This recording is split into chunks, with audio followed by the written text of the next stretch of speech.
Hello, dear friends, my lovely audiences, ladies and gentlemen, my dear audiences. Welcome to the East-West Show. Jack Chow on the East-West with the GNE TV. I told you 1 million times already, and I'll do it 1 million the first time, that I love this job. It is not a job. It is not a job. It is an opportunity. It is a privilege, I would say, whereby I have the opportunity to see face-to-face with all kinds of people, folks of all walks, right? From the Congress, from above, and then down below to the city levels, and even from school to school, right? So today I'm so flattered to be visited by a great friend of mine, and she is an educator, and she is new, first time on this program. However, I know that we will see her a lot. All right. Especially if you happen to be somebody's parents, though, so you better like this show. And with that, I would like to seriously present my new friend, Principal of Mount SAC Early College, Madame Dr. Candace Luthold. I have a little problem with the German words. That's all right. That's totally fine. By that I mean welcome. You're warmly welcome to the show. Thank you. Thank you very much, Jack. Very good. Very good. I say if there's 100 subjects laid in front of my eye, everything is important. I would pick education as number one, because education not only takes care of the present. It is more going towards the future. You're talking about humanity, you're talking about a human, you're talking about evolution, you're talking about even longer term. You always look into posterity. It is education that does the job. Agreed. Right? So that's why every time when I have an educator here, I feel like, oh my God, put me to school again. Let me learn. All right, something like that. For that, I would like you to make your own introduction about yourself first. We have plenty of time talking about your school, about yourself and your principalship. Correct. Please. Okay. Well, I'm the principal of a new school here in West Covina. It's called the Mount SAC Early College Academy.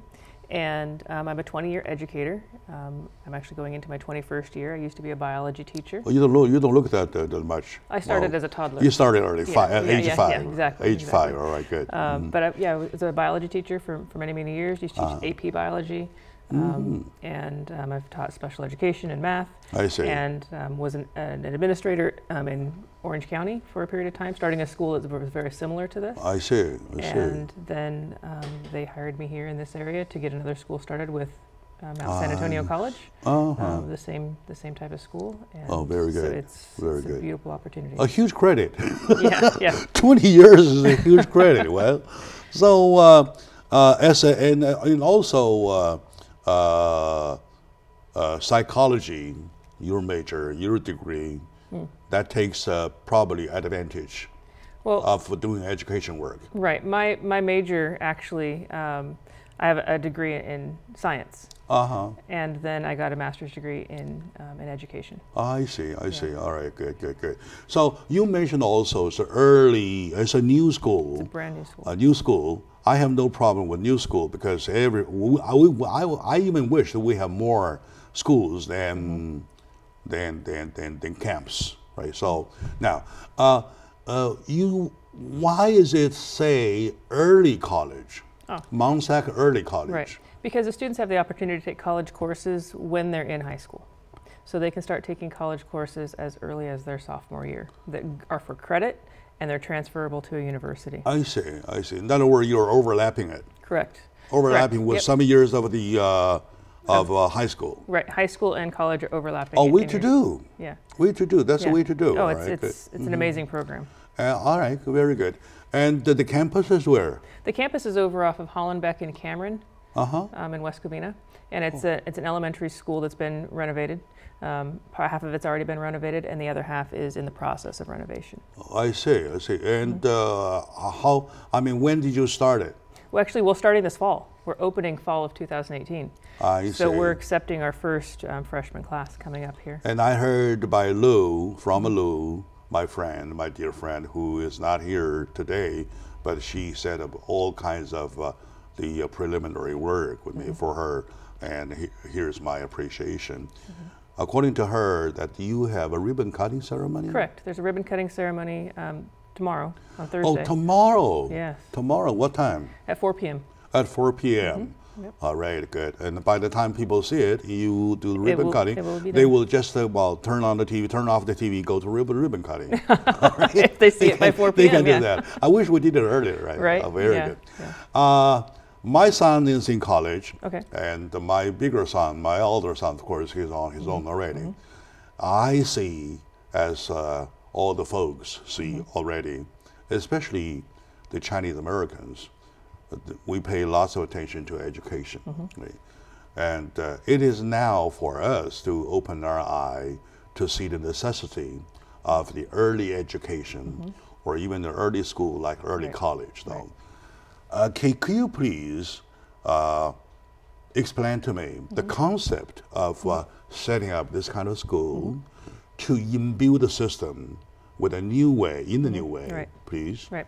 Well, back about 2005, actually, Bill Gates worked together with the Kellogg and Carnegie Foundations to establish this early college kind of paradigm.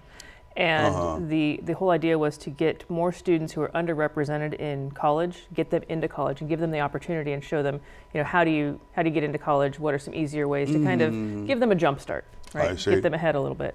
And so that was the initial initiative, right? He was actually giving grant money to schools to start these at that time for about 5 years, and just to get them going. And so they've taken off all across the nation. California itself has about 30 schools that are an early college model spread throughout. I see. But we are the only one in the San Gabriel Valley. So, and so the concept is that, again, students start taking community college classes while they're in high school to help them, finish their general education courses, or at least part of them before they get into school. All right. Okay, that's very good. I'm never aware of that California has already the schools that they call early school, early college. And in San Gabriel Valley, you're the 31, the first one and only one. Correct. Right. Correct. There's something to put our hands on for. Absolutely. Because it's really something we needed. Right. Yes. Into some details though, I want to clarify a little bit, understand more. You were saying that you were starting some senior years, the high school age, or whatsoever. Is that to help them to soothe out the college part, make it easier to get into college, or you started college educational curriculums already? You're starting the college curriculum already. So, but it also does make it easier to get into college. Of course, because you've already taken. That's automatic. Yeah. So in that case, when you started, so whatever they earned, the credit, still counted? Yep. So when they earn the college credit in high school, it still counts for college. So it's called dual enrollment. Dual enrollment, okay. So they're getting credit for high school and for college at the same time. Okay, very good. And does that mean that the amount of work will reduce during their college years? Oh, gotcha. Yes. It means that in college, because when we get to college, everybody has to take 2 years of general education courses. And so this is helping those students eliminate some of those general education courses while they're in high school. I see. So when they get to college, they still have 4 years. But the problem is, right now, approximately 50% of freshmen who go into college do not graduate within 6 years with a degree. So that's that's a problem. So it's helping our students get some of those college courses ahead of time, and then be able to graduate in 4 years with their degree. In other words, the length for college years is going to be shortened either way. Correct. Anyway, you look at from this end, from the other end, all look to be shortened. It's either to be shortened, or they can do a double major. I see. Or they can go study for a year abroad in another country. It gives them some more flexibility in those 4 years to pursue some other opportunities. So at the other end, though, do you connect yourself to the transit? directly, or you have to go to have the kids to go to other college to go to be transit? I'm not sure. I To the understand your transit, so for example, transit to UC system, to whatever system, right? So do you do the transit yourself at this end, or they have to enter to another college or? Oh no, when they graduate from high school, they would apply just like any other student to college, but on their transcript, they already have a bunch of college credits, so it makes them a much more attractive candidate for the college, because the college knows they've already been successful in college courses. All right, okay. And they're going to be successful in school. I see, I see. In other words, you're focusing to the high school part. Yes, but they're taking the college classes as well. They're taking, I know, I understand. I'm just trying to see the section by section, right? Here's the high school, right? And here's the college, and you kick in here like this, right? Right. So started the classes this way, and then when they finish all of this, and it will be probably put them into college. Yes. And then from here they're transit to a university system. They can transfer to the university system directly from high school. Oh, they can even do that this way? Yeah, yeah, directly from high school. I see. Yeah. In other words, double way shortened. Yes, they can, if they want, they can go to Mount Sac or another community college and finish their Associate of Arts degree, or they can transfer directly into a four-year university. I see. But the benefit is obvious that you started early, yes, and you give them more cushion time, right? More cushion time to warm up, correct? Right. And I don't know much about education, but I know kids. Kids seems to be lost sometimes at the transition point from high school to college. Looks at, oh my God, I need 48 hours a day, right? Something like that. Things are tightened all of a sudden, so they got lost at that very moment. Right. All right, my dear friends, my lovely audiences, I love education. I wish I can live another life to start high school all over again. All right, good. I don't know about that. We can do that. We can do that. We can do that. With me today is my good friend Candace. No, I still have to exercise Luthold. Good. All right, good. You got it that time. And principal of Mount Sac Early College, and it's my pleasure to do shows first time with her. And shame on me as a media man for this many years. I never know this kind of school to new. And this also reflects the other fact that lots of people might not even know. Correct. They might be less informed than I am. Correct. Right? Right. So very good. Yeah. Let's take a very short moment now. When we come back, we'll go into the programs to see what exactly available, how to get enrolled, how to start, how to handle the curriculums with the high school now, and to accept the new, to go the, I call it overlap, whatever. Right? So stay with us, please. That's it.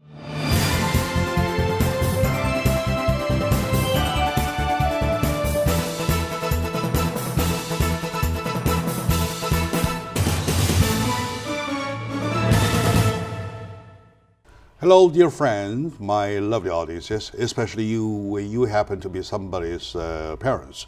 You have kids at home going from high school to college, that period. You better pay attention to what we're talking about, something new here. And some school new in the San Gabriel Valley. We have now a new college called Mount Sac Early College.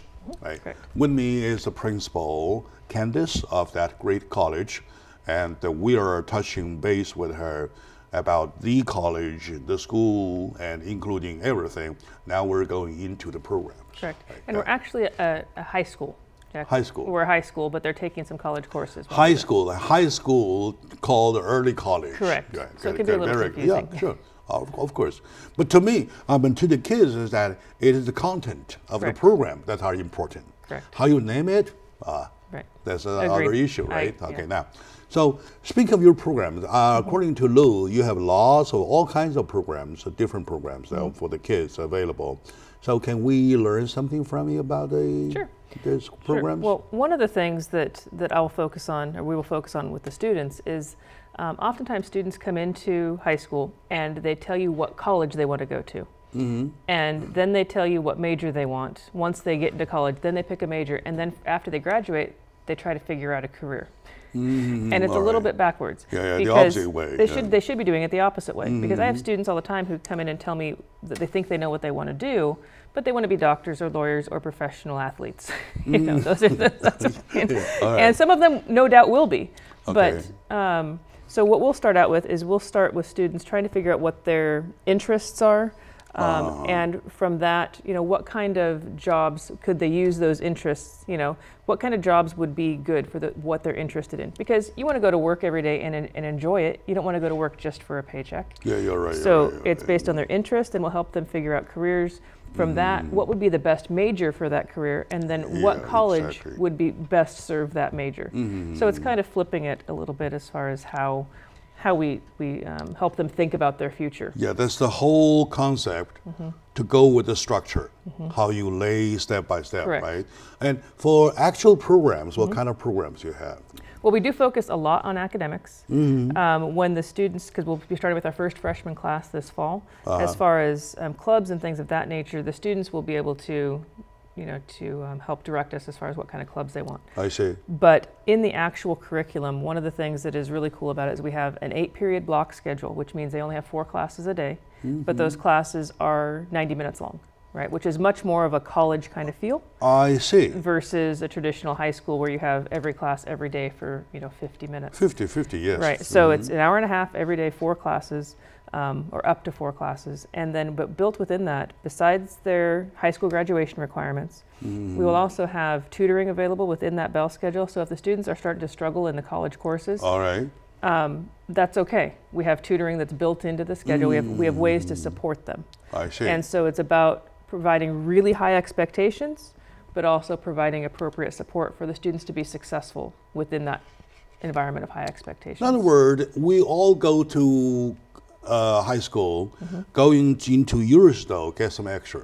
Correct. Right? Correct. There's high expectations. Higher expectation, high standard. Academically, they are looking at a higher target, and then for the same year of high school. Right, and we also provide a lot of support for them though. So that if they are starting to struggle, that's okay, because we want students who their goal is college, right? They want to go into college. Some of them will already be, you know, achieving at a really high level. Some of them may not be achieving at a high level right now, but they really want to. They know that they have that in them. They just need someone to push them a little more. Okay. We know that it's a public education system covers all the way till high school, right? So in that case, for taking your programs, the kids do not, or the family do not have extra financial burden. No, it's completely free. All the college courses, all the textbooks, all the fees, I like that. All completely free, because it's still public education. Yeah, if I had been the president of the United States, I'll make them all free, all the way that would be, to their PhDs. Yeah, that would be amazing, right? I still have student debt. How about that? How about that? Right? Very good. I'd vote for you, Jack. And the reason I'm asking is that lots of kids are starting even college to carry on their back a huge burden. Right, the financial burden. And sometimes they have to pay for a lifetime. Correct. With the interest, everything rolling like that. And that's why I work so hard. I told my son already early in his age, so never worry about money. I'm not rich. I'm one of the hardworking men, though. Right. Right. I'll make sure that you don't have to worry about the same thing I worry. Right. That's all a father can do. Right. So now, for them to start touching college already, and still within range of the free range, the free zone. Right. Right. That's good. Yeah, it's That's amazing. quite a benefit. And so not only is it free though, but when students enter college, the way they register for courses, it's based on, they get a registration number, basically. And that number is based on how many college courses or how many college credits they already have. I see. So if somebody comes in with no credits, they go to the end of the line. I see. But if you have college credits, you get moved up in the line. So the more credits you have, the further towards the front of the line you that get. will advance the kid. That's going to advance them because they have a better chance of getting into the courses they want for their major I see. than someone who's coming in with no credits at all. I see. So they get priority registration in college. Very good. Yeah. And there is also something else you mentioned just now, which is very important to me, about career selection or career study, for example, like that, right? I give you my son's example. My son was good. He was in the all straight A student all the way to high school. He was ready to go to UC San Diego at the time he graduated from high school. For what? For anthropology. It is me who stopped him, who called for a stop, say, no. I told him, if you don't want to die, starve to yourself to die, you never do anthropology. You ask around, or you knock every door, 1 out of 100 would, well, not even 1 out of 100 will want your anthropology. So go something. So I put him in college instead to give him time to cool down. I said, never worry. I'll still be the same father doing the same thing when you're 40. Just to think, when you're ready, you let me know, like that kind of thing. Now, he switched from anthropology to, first to animation, then to computer game design, then to product design. He seems to be lost. And now he's still hanging there. Right? I know he still likes anthropology, because for obvious reason, it got to be stopped. So to deal with the kids, right, you don't have to, using your system though, you don't have to find out his problem until too late, which is at the door already. He is going out of the door, the problem is found. So you would do it at the other end, right? So can you, so how would you handle the situation if he had been in your basket? Well, at that point in time when he was in college, I mean, they need to figure out what kind of things they're interested in. What are their strengths? What are their weaknesses? Because so often they don't figure out what they're interested in until they started taking some college courses. You know, so he probably ended up taking some sort of a computer class in college as a requirement, or it was because it was something he had to take because he was at the end of the line. He discovered himself, I'm probably also good in this and in that, right? I think that he probably discovered it when he was in college and then kept shifting because he found other things he was a little more interested in. But if you can get students to kind of figure out what their interests are early, and from that, not just what their interests are, but what kind of a career could you have that use those interests that can give you a livable wage? Because, you know, you might be interested in something, you know, that isn't necessarily going to pay the bills. I exactly see what you mean. So we figure out what are their interests, and then from that, you know, here's some careers that you could have, but what is your what do you expect as far as a standard of living? You know, what is your dream, right? And if you want to have a mansion, right, then, you know, probably. In other words, you open the world to them at an early age, right? Correct. And probably instead of seeing this much, oh, I know everything already. I'm ready to fly, right? Give them a bigger world. Oh my God! They say, oh, actually, I know nothing about reality, right? It's a reality check, like that. Right. They're still going to think they know everything. Yeah, you bring the reality early. Right. Then in my son's case, at the door of stepping out, right? So that they will find out, what exactly they are fond of doing. Right. Okay, very good. That's very important. It is important. And that makes lots of sense to me, right? Especially in my case. And I know that I have lots of friends who face the same thing, same situation. Their sons and their daughters are locked indoors saying that thing. Think until you find yourself, right? Something like that. All right, my dear friend, my lovely audience. Today, I call it this show benefit me myself first. I believe that that's to you. With me is principal of Mount Sac Early College, and we are sharing. She's sharing a lot of information. To be sure, that is the only first. But only that early college school in the San Gabriel Valley. Correct. It is worth to talk about, plus the program, the way, the concept, the methodology is so new, and it will make a lot of sense. So stay with me, please. We'll be right back.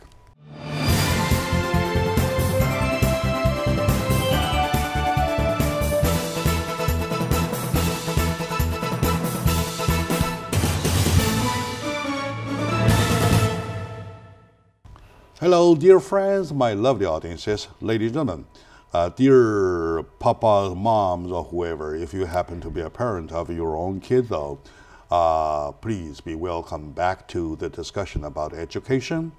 And good news that in the San Gabriel Valley, we have first ever an early college school, and started education with the college curriculums throughout. Especially the senior years of high school education, so that your kids gets a taste of how big the world is. Another benefit is that he will or she will be more ready, what he or she is good at. Correct. Yesterday I had a guest, Mr. Peter Cater. He is the Grammy Award winner for the 2018. Oh, wow. Right. I asked him about how hard he practiced the piano, how hard he works. He said, well, anyway, I just practice only 4 hours a day. That's it. And the rest of the hours I write, so on and so forth. I don't care. I asked him how many awards he has won. He counted, and then halfway he gave up. He said, no, I'm not interested in that at all. The only thing, he says, I'm happy about this life is that I end up doing the things I like as a profession. That's the key. And then that exactly get an echo from my side. I said, that's the only best thing I do, that I do what I like. Right.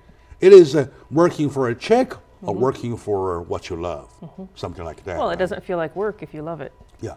So for that, I like the fact that you started the search or Early. the testing. Correct. Or the tasting, call Right. it tasting, all right, that way, the early age, Okay, right? right. Okay.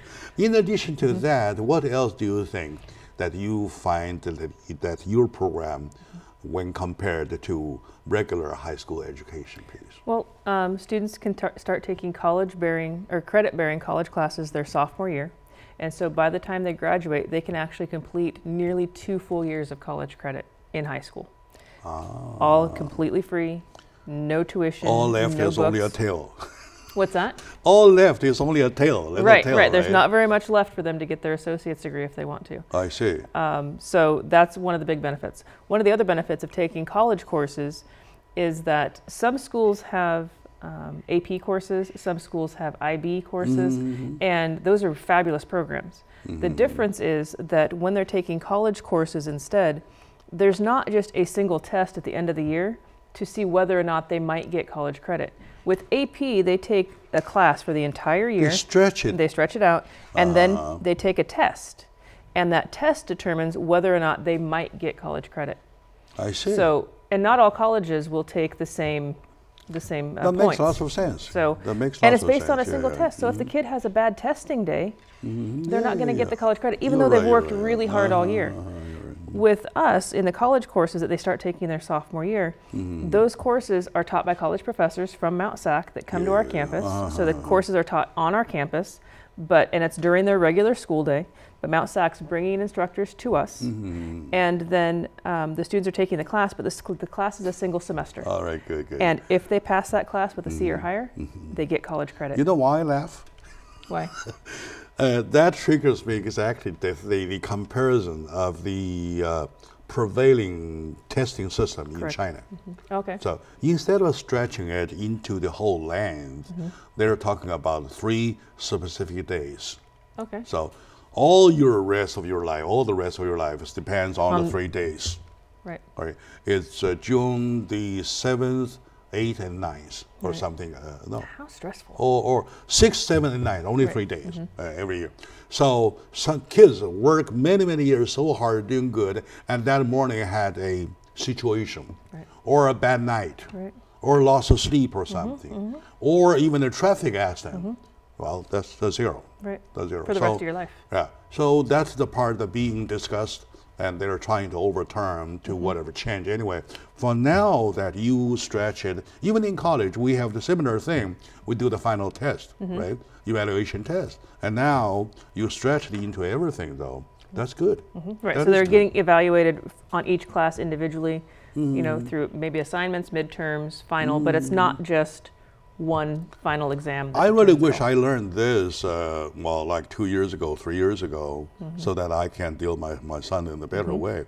Oh, you know my son is good. He writes the #1 essays, and his essay is always full, always 100. And then one time he showed me a paper. The teacher says at the very bottom, Andrew, I really don't want to do this, but I have to. 100, something like that. Even a comma, Right. a comma, Right. even a missed a dot, right? Right. You had a forgotten cross of T or a dot of I's, whatever. We'll do it. We'll do it. It was always full. So really, if I discovered that like 2 years ago, Oh, it's an yeah, incredible things will program. be different. But he's doing okay. He's doing quite okay, but could be even better, right? Right. So, all right, it's a touch base. We know that for kids, it is always good to be #1, going to the #1 school, and also to get the #1 teacher. And then with the curriculum, everything that makes sense, right? Okay, now, nowadays looking around, I will ask these questions in the group more or less towards to a societal point of view, the societal point of view. Right. So if we compare education back my years, I came here 34 years ago, to today now, things are changed quite a lot. Things have changed Quite a lot, right? Both the parents and the kids, of course, not both. I would say including the school and the teachers are facing challenges of all kinds. Correct. Now you're in education for 20 years, who is long enough to see the comparison. How do you see the nowadays challenge, please? Well, one of the things is that it's easy for kids to get lost in a school or to not be noticed. And I think that's one of the big benefits of a school like what we're starting is that it's a small school. We're only accepting 100 students per grade level. So at the most, I mean, let's say we take 125. After 4 years, we only have 500 students. You know, the teachers will know all of the kids. I mean, at the school I taught at before, it was very small. I knew every student by their first name. I knew when they were having a bad. I knew when they broke up with their girlfriend or their boyfriend. You know, because it was just like because you know them that well because you see them, you know, often enough. The classes are a little bit smaller, so with the smaller classes, it's easier to notice those kinds of things. And if someone's struggling in the class, academically, fine. But you also notice when they're struggling socially and emotionally, and that I think is huge. And I think that's easy to miss at a really big school because you have so many students. You know, when you have 3,000 students, it's hard to know them all personally. You know, how can you know 3,000 students on a personal level as far as what their struggles are? Yeah, knowing you're a student, even on a first name basis, that's quite a bit to do, huge. quite a way to do. Huge. Quite a way, that's a big job. Right, and the students all know each other, you know, in the smaller schools. Okay. And so they say it's like a family. Because Like a everybody family, knows like a everybody. family, And all like right. just like in a family, sometimes there are arguments, right? I mean, you know, siblings All right. siblings will argue. Yeah. Well, But I see what you mean. everybody yeah. works together, you know, and it's a much, I guess, a tighter kind of environment. Okay, outside of school though, when they walk outside school, they see a different world, They right? do. And nowadays with the IT time, with all kinds of a challenge, right? And even with the firearms or street bullets or gangs or drugs or so on and so forth, things are. I'll give you an example, which is funny though. I really hate to mention to a lady, but you're an educator anyway. Right. I have a friend. This guy is a single dad. He has a daughter 18 something, towards 18. The father thought of seeing her in and out with some boyfriends, whoever, boys, students, whatever. The father tried so hard to tackle the issue in a different ways and soft ways. And one day she finally decided, okay, I got to talk to her, right? So, and sat down and there, hey daughter, you know, I love you so much, and standing along, in a very circuitous way, traveling miles away, so as a foundation for the conversation, right? There is something you should know and you need to know. And back then, well, anyway, so on and so forth, when your mom was with us, so on and so forth, And the daughter said, "What exactly, Daddy, you want to tell me?" "Oh, yeah, okay, take it easy, nothing big, nothing big." And then on and on and on and on. And girl said, "Oh, you mean the condom, right?" Oh my God. And the dad was, flush on the face. Right. "Yes, okay, don't worry, I used that already." Is that it? Is that it? Yes, okay. right. So now, the kids themselves have changed. The father, when told me the story, he was kind of between laughing and crying. He said, "It took me 3 days, 4 days to work out a plan, how to bring the issue to her." And all the going back and forth.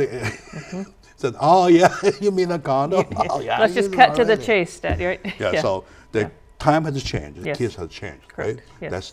That's the challenge. And also, you see the school shootings everywhere. And then school, the campus safety. To an educator, I know as a principal, your focus should not always be in the classroom. No. And your focus should be in the overall kind of a broader sense, right? How do you think, to your take, how do you handle those problems? The problems Those of violence? all the challenges, Right. all the challenges, yeah. I think that if we can make, one thing is if we can make school a safe place for kids, they're going to excel. And if they excel academically, education is great for leveling the playing field, right? So even if they come from a challenging background or maybe a challenging neighborhood, they can get a good education, they can get themselves out of some of those situations. You know, it's a great way for them to move themselves up into a better neighborhood, maybe, you know, a better lifestyle than if they were having problems with gun violence and things like that in their neighborhood. Exactly. You know, it's a great, so school needs to be safe. School needs to be a safe place. So that's one of the things you have to focus on. Are the kids safe? Do they feel secure? Do they feel that they're cared for? Are their basic needs being met? Because if those basic needs aren't met, they're not going to achieve.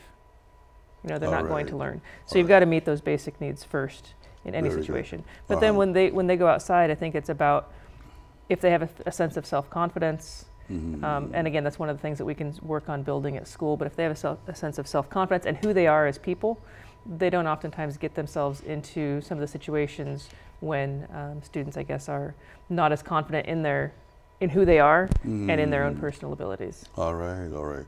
In other words, that's overall attention or focus, and starting with the point that you keep them busy enough, right? And they will stay out of trouble, stay away from trouble, and you keep them interested enough, they will be buried into what they do. Right, but if you keep them focused, I mean, they have to be focused, and they have to know what the goal is, though. You know, they're not just focused just because you have them coloring a sheet. You know? Very good. You know what I'm saying? You have them focused because they have a my job. dear friends, it's a very interesting conversation. I love it. Today with me is my dear friend Candace. She is the principal of Mount SAC Early College, and brand new school and interesting program, first ever in the San Gabriel Valley. And let's take a very short moment now. When we come back, we'll really find out how our kids will get in, right? How to get started, and those know-hows, those what to do things, right? So stay with us, please.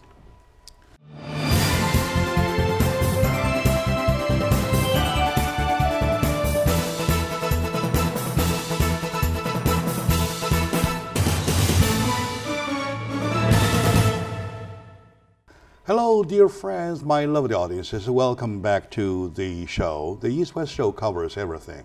Now that you're talking about from east to west, you can cover everything from east to west, right? all in range, right? Education is always a big subject. Nothing is bigger than education. If you don't want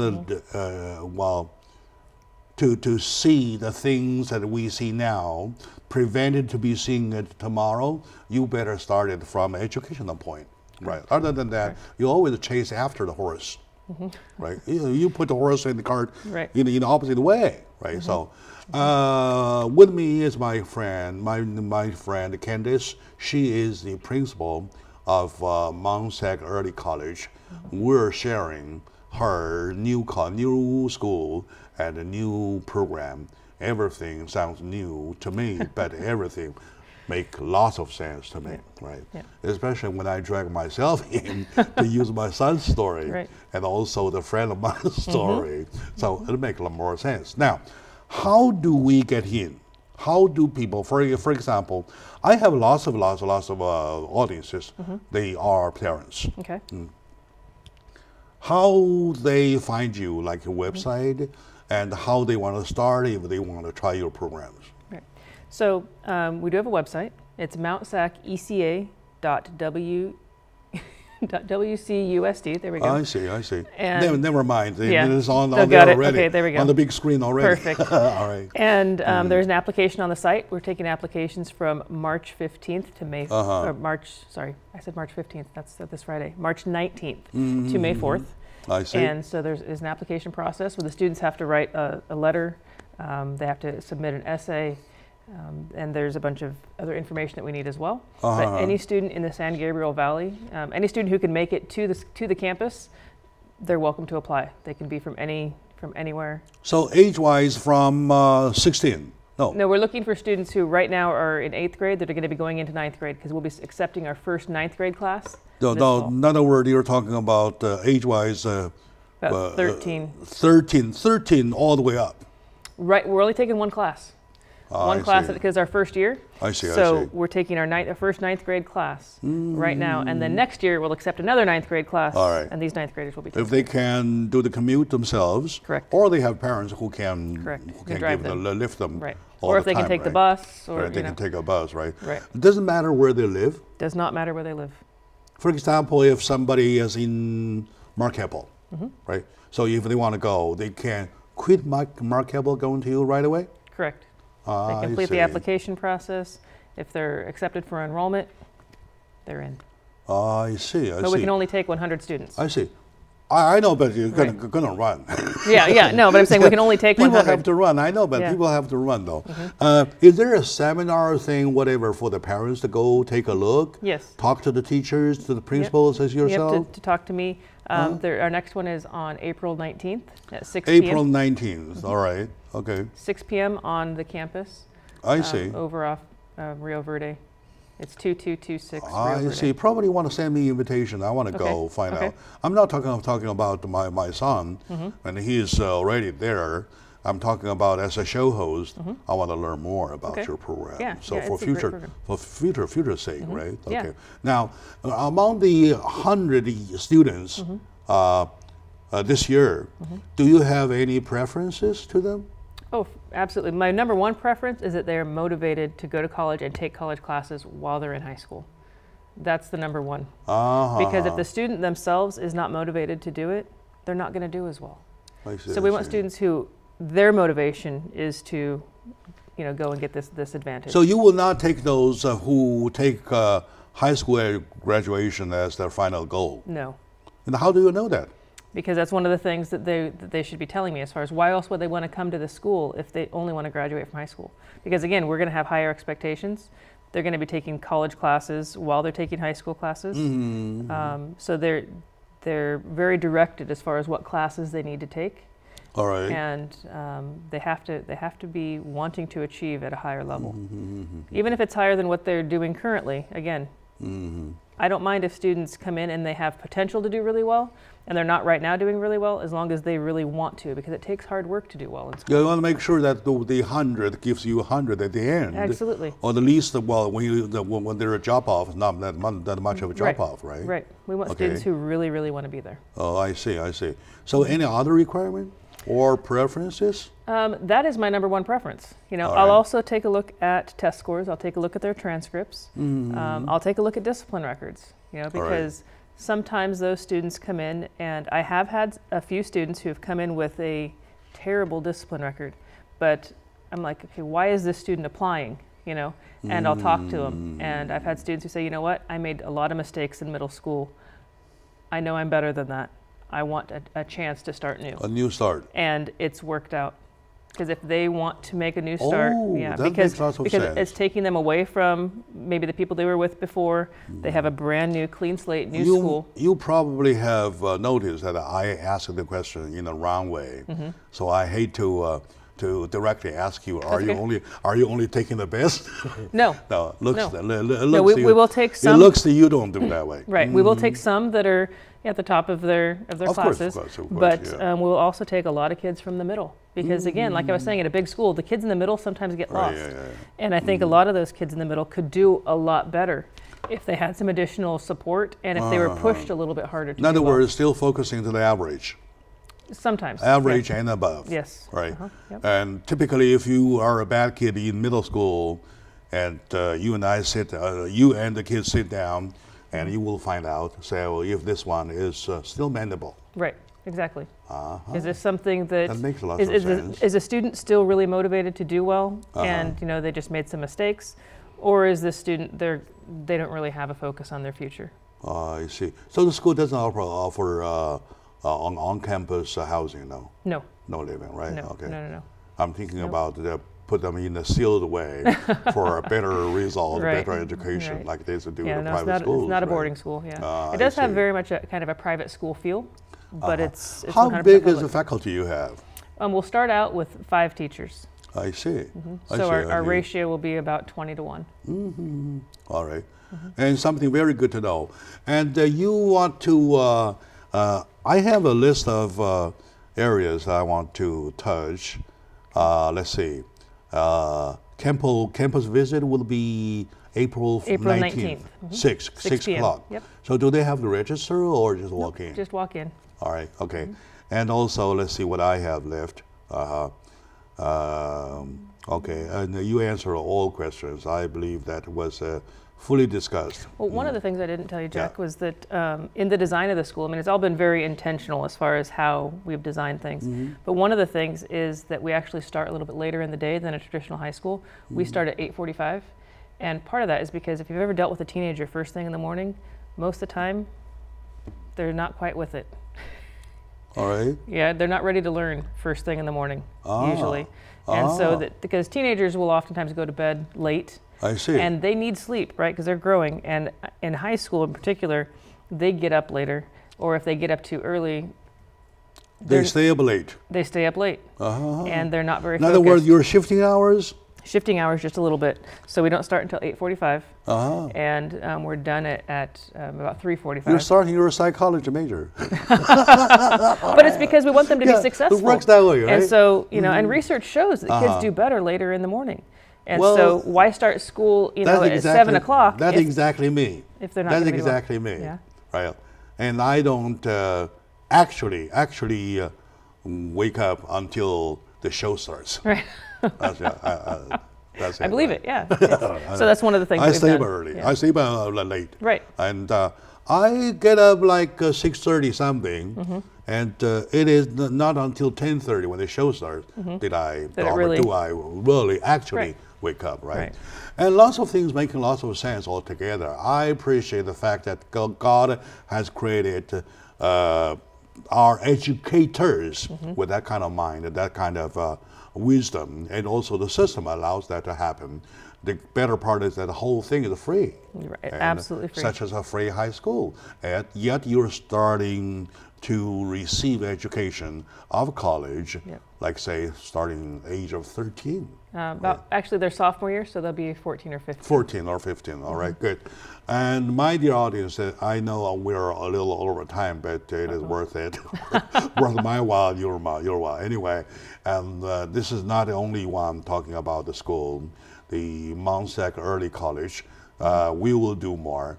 And thank you very much for watching. And to my friend, Principal Kathy, thank you very much. Absolutely, thank you, Jack.